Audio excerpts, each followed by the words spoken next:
Pronto, pessoal, agora vamos para a terceira e última parte da aula sobre o relatório de vocês, a parte mais chatinha, que são as referências bibliográficas, ABNT, que é a regra solicitada pela Escola Técnica de Enfermagem Raimunda Nonato. Como fazer, né?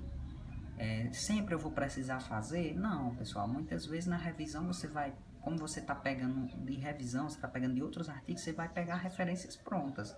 Mas aí você precisa saber reconhecer, pelo menos, ou se tiver em Vancouver, transformá-la para a BNT, entendeu? E aí é o que nós vamos debruçar agora sobre esse assunto nessa parte final da aula, certo? Eu adianto que eu não tenho, assim, todas as regras de fazer uma referência à BNT decorado, certo? Então, não é algo que você decora tão fácil, porque são muitas regrinhas. Então, sempre que eu vou fazer uma referência ou um trabalho, eu reviso, eu estudo de novo, eu vejo modelos, exemplos de referência, certo? Então, vocês podem ficar tranquilas quanto a isso, que é normal. Você não, digamos assim, não saber todas as regras, entendeu? Mas pelo menos saber reconhecer que tem algumas diferenças básicas, vocês vão saber após esse finalzinho da aula.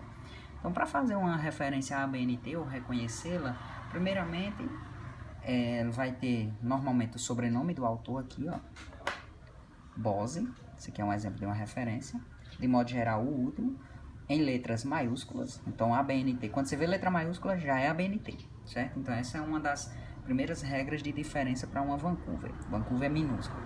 Nome e outros sobrenomes, abreviados ou não, então poderia ter só o A aqui de Alfredo. Título em negrito, grifado itálico, subtítulo se houver, sem recurso tipográfico no subtítulo. Edição, se houver, local de publicação, ó, edição, 38ª edição, local de publicação, a editora e a data. Então, essa é uma referência clássica, ABNT, certo? Então, uma das maneiras mais simples de você reconhecer, viu o maiúsculo aqui, já era, ABNT. E aí, nos títulos podemos colocar apenas a primeira palavra ou todas as palavras iniciando com letra maiúscula, exceto os artigos definidos e indefinidos e palavras monossilábicas. Então, a estrutura morfossintática do português. A estrutura morfossintática e português estão com as iniciais em maiúsculo. Ou então você pode deixar minúsculo mesmo, entendeu? Isso aqui é outra regrinha. As referências bibliográficas devem ser alinhadas à margem esquerda e a separação entre uma e outra, então entre uma e outra, deve ser feita por uma linha em branco de espaço simples. Então você está no Word e botou uma referência, dá só um espaço, bota outra referência, entendeu? Pode ser utilizado sistema numérico ou alfabético, certo? Mas normalmente o ABNT a gente usa em ordem alfabética, certo? Então aqui está o sistema numérico. E aqui, ó, sistema por ordem alfabética. A referência de Bose veio primeiro do que esse carinha aqui, que é um nome bem complicadinho, certo? Eu tenho outros vídeos já gravados para enviar para você, que vai explicar mais essa questão de por que em ordem alfabética Bose veio primeiro, se lá no texto ele tá depois dessa referência. Então, vocês vão entender mais isso, certo? Isso aí é assunto para a próxima aula, que eu só vou enviar terça-feira. Aqui é mais como identificar uma referência bibliográfica ABNT, como transformá-la, digamos assim, de Vancouver para ABNT. Quando são citadas obras do mesmo autor, que tenham que ser inseridas uma abaixo da outra, podemos colocar o nome do autor na primeira referência e a partir da segunda referência, ó, aqui é do mesmo autor, Freire quem fez esse trabalho.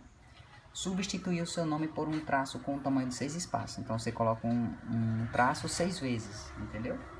Para entender que é de Freire.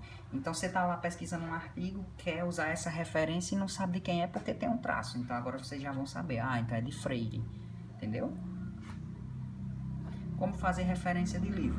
Ó, pessoal, por isso que eu digo, não tem como você decorar isso aqui. Ah, referência de um site, de um livro. Então, se vocês querem fazer uma referência de um livro na revisão de vocês, esse vídeo vai ser importante. Aí vocês voltam no vídeo e vê todas essas regras. Sobrenome do autor, onde é que vai ficar a edição, onde é que vai ficar a editora. Não precisa decorar isso, entendeu? Vocês precisam, por isso que eu digo, quando eu vou fazer um trabalho eu reviso para fazer uma referência, porque é complicadinho tá sabendo isso em mente de cor e salteado. É muito difícil a gente conseguir saber todos esses de cor e salteado, entendeu? Mas eu quero que vocês saibam identificar, saibam qual usar, o porquê usar, entendeu? E nos outros vídeos vai ficar bem claro isso também, porque eu vou trazer duas figurinhas que eu guardo até hoje na minha vida, que quando eu quero saber, eu vou e olho para elas. Então eu comparo Vancouver e ABNT na mesma tela, por exemplo. Então com apenas um autor, ó, pode ser o nome aqui todo, ou então você pode abreviar, ó, Bechara, vírgula, E. Com até 3 autores, se houver mais do que um autor, até 3 inclusive, a única diferença é que você tem que colocar os nomes dos autores separados por ponto e vírgula e dar um espaço. Assim, se tiver mais de um autor, você vai colocar ponto e vírgula e dar um espaço. Por exemplo, ó, Coct, aí aqui Travaglia, entendeu? Ó, um ponto, vírgula e espaço. Se até 3 autores, você pode fazer isso, ponto e vírgula. Se for mais que 3, se houver mais de 3 autores, convém indicar todos, mas como alternativa é permitido colocar apenas o nome do primeiro autor seguido da expressão et al. Não sei se alguém já ouviu falar nisso. A abreviação da expressão em latim que significa e outros colaboradores. Então vai ficar assim, ó. Um trabalho que tenha mais de 3 autores, você não vai colocar todos os nomes dos 4, que é mais de 3, né? 4, 5 ou 6, porque ficaria extenso. Você coloca et al. Como exemplo, ó, Urani, vírgula, A, que aqui é o nome dele, abreviado, et al. Por quê? Porque com certeza tinha 4, 5 ou 6 autores e ficaria muito extenso para fazer essa referência. E aqui você lê assim, Urani e colaboradores. Quando vocês virem uma referência para pegar para o trabalho de vocês que tiver Urani, vírgula, A, ponto, et al, significa Urani e colaboradores fizeram esse trabalho. Como fazer referência de site, né? A mesma coisa do livro que eu falei, não precisa ficar decorando. Então você vai ver que tem uma sequenciazinha, nome, onde é que fica o nome do site, o ano, tem que botar a diferença, ó, disponível em, acesso em, ó, tá disponível aqui, o acesso foi em tal data, entendeu? São essas diferençazinhas básicas que se vocês precisarem fazer, podem voltar aqui à aula e conferir tudo aqui, certo? Pronto, pessoal, por hoje era só isso que eu queria que vocês soubessem, é uma aula extremamente importante, estudem, e aí eu vou dar as coordenadas no grupo do que eu quero para vocês fazerem a semana que vem, certo? E muito obrigado aí pela atenção.